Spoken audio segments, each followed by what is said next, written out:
안녕하세요, 여러분. 이런 상황 한번 상상해 볼까요?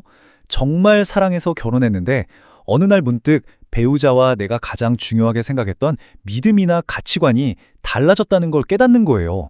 아마 정말 막막할 겁니다. 이 오래되고도 참 어려운 질문에 대해 놀랍게도 거의 2000년 전에 한 조언이 아주 현실적인 해답을 제시하는데요. 오늘 같이 한번 깊이 들여다보겠습니다. 네, 바로 이 질문에서 시작해보죠. 사랑으로 시작했지만 어느 순간 우리가 발 딛고 선 세상이 또 삶의 근본적인 방향이 서로 다르다는 걸 알게 됐을 때 이건 그냥 영화 속 이야기가 아니라 많은 분들이 실제로 겪는 아주 현실적인 고민일 겁니다. 근데 있잖아요. 놀랍게도 이 고민이 전혀 새로운 게 아니라는 겁니다. 거의 2000년 전 사도 바울이라는 인물이 고린도라는 도시에 보낸 편지에서 바로 이 문제에 대한 아주 명확하고 실용적인 지침을 남겼어요. 오늘 우리는 그 놀라운 지혜 속으로 한번 들어가 볼 겁니다. 자, 그럼 바울의 첫 번째 원칙입니다. 믿음이 달라졌을 때 가장 먼저 뭘 해야 할까요? 헤어져야 하나? 아니면 별거라도 해야 하나? 바울의 대답은 의외로 아주 간단하고 명료합니다. 바로 머무르라는 거예요. 이게 바로 그 핵심 권면입니다. 바울은 믿는 남편과 믿지 않는 아내, 또 반대로 믿는 아내와 믿지 않는 남편의 경우를 둘 다 언급하면서 똑같은 원칙을 제시해요. 핵심은 이거죠. 상대방이 함께 살기를 좋아하거든, 즉 결혼관계를 유지할 의지가 있다면 믿는 쪽에서 먼저 그 관계를 떠나서는 안 된다는 겁니다. 자, 이 지침을 조금만 더 자세히 뜯어보면요. 정말 놀랍습니다. 첫째, 종교가 다르다는 이유만으로 결혼을 그냥 깨버리지 말라는 아주 현실적인 조언이죠. 둘째, 결정의 키는 믿지 않는 배우자의 의지에 달려있다는 점. 그리고 셋째, 이 책임을 남편과 아내 양쪽에게 똑같이 부여하고 있다는 점이에요. 그 당시의 가부장적인 사회를 생각하면요. 이건 정말 엄청나게 진보적인 가르침이었던 거죠. 자, 이제 이 본문에서 가장 흥미로우면서도 동시에 조금은 까다롭게 느껴질 수 있는 부분으로 넘어가 볼게요. 바울은 믿는 배우자 한 사람 때문에 그 가정이 거룩하게 된다는 아주 신비로운 개념을 이야기하는데요. 이게 대체 무슨 뜻일까요? 네, 바로 이 구절입니다. 믿지 않는 남편이 아내 때문에 또 믿지 않는 아내가 남편 때문에 거룩해지고 그 덕분에 자녀들도 거룩하다 이렇게 말해요. 이 구절 때문에 오랫동안 정말 많은 궁금증과 토론이 있었죠. 네, 그렇죠.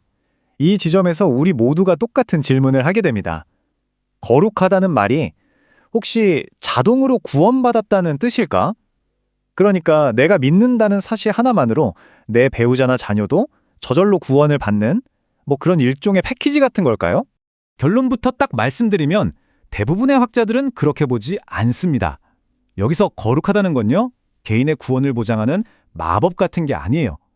이건 일종의 관계적 지위를 말하는 겁니다.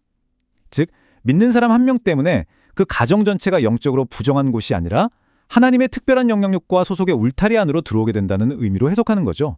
이 표를 보시면 그 차이가 더 명확하게 들어올 거예요. 왼쪽이 맞는 의미, 오른쪽이 잘못된 해석인데요. 보세요. 가족이 하나님의 공동체와 특별한 관계에 놓인다는 뜻은 맞지만 믿지 않는 사람이 자동으로 구원받는다는 뜻은 아닙니다. 또 믿는 사람이 긍정적인 영향력의 통로가 된다는 건 맞지만 그렇다고 자녀들이 스스로 믿음을 가질 필요가 없어진다는 뜻도 아니고요. 그런데 바울의 조언이 그냥 무조건 참고 살아라에서 끝나지 않습니다. 결혼을 지키는 게 기본 원칙이지만 이 원칙이 깨지는 예외적인 상황에 대해서도 아주 분명한 지침을 줘요. 바로 평화의 원칙입니다. 만약에 믿지 않는 배우자가 이 관계를 끝내고 떠나기를 원한다면 바울은 아주 단호하게 말합니다. 갈리거든 갈리게 하라. 억지로 붙잡지 말라는 거죠. 그리고 이렇게 선언해요. 이런 일에 구애될 것이 없느니라. 여기서 구애될 것이 없다고 번역된 원래 그리스어 단어가 둘로어인데요. 이게 그냥 얽매이지 말라 정도의 뜻이 아니에요. 훨씬 강한 의미, 바로 노예 상태에 있지 말라는 뜻입니다. 엄청나죠? 그러니까 상대방이 이미 파괴하고 버리고 떠난 관계에 내가 노예처럼 종속되어 있을 필요가 전혀 없다는 겁니다. 자유를 선언하는 거예요. 왜냐하면 하나님이 우리를 부르신 궁극적인 목적은 끝없는 다툼이나 파괴적인 갈등이 아니라 화평, 즉 평화 속에서 살게 하는 것이기 때문입니다.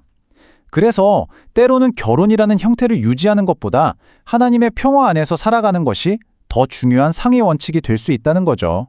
자, 그렇다면 이 2000년 전의 지혜가 오늘날 우리에게는 어떤 의미가 있을까요? 지금 우리의 삶 또 우리의 모든 관계에 적용할 수 있는 4가지 불변의 원칙으로 한번 정리해 보겠습니다. 첫째는 책임감입니다. 어려움 속에서도 관계의 약속을 소중히 여기는 거죠. 둘째는 긍정적인 영향력에 대한 인식입니다. 내 존재 자체가 이 관계를 특별하게 만든다는 믿음. 셋째는 평화를 선택하는 겁니다. 상대가 관계를 파괴했다면 거기에 노예처럼 얽매이지 않을 자유가 우리에게 있다는 것. 그리고 마지막으로 넷째, 바로 겸손입니다. 이 마지막 질문이야말로 겸손이 무엇인지를 정말 탁월하게 보여주죠. 네가 내 남편을 구원하련지 어찌 알 수 있으며. 그렇죠. 우리가 어떻게 알겠어요. 이 질문은 우리가 관계 안에서 신실한 증인이 될 수는 있지만 구원의 결과는 궁극적으로 우리 손에 달려있지 않다는 사실을 깨닫게 해줍니다. 그건 하나님의 영역이라는 거죠. 그래서 마지막으로 우리 모두에게 이 질문을 남겨두고 싶습니다. 여러분의 모든 관계 속에서 그게 어떤 관계이든 간에 지켜야만 하는 약속이라는 책임의 의무와 때로는 나를 지켜야 하는 평화의 부르심 사이에서 우리는 어떻게 더 나은 균형을 찾아갈 수 있을까요? 이 고대의 지혜가 오늘 우리 각자에게 깊은 성찰의 계기가 되기를 바랍니다.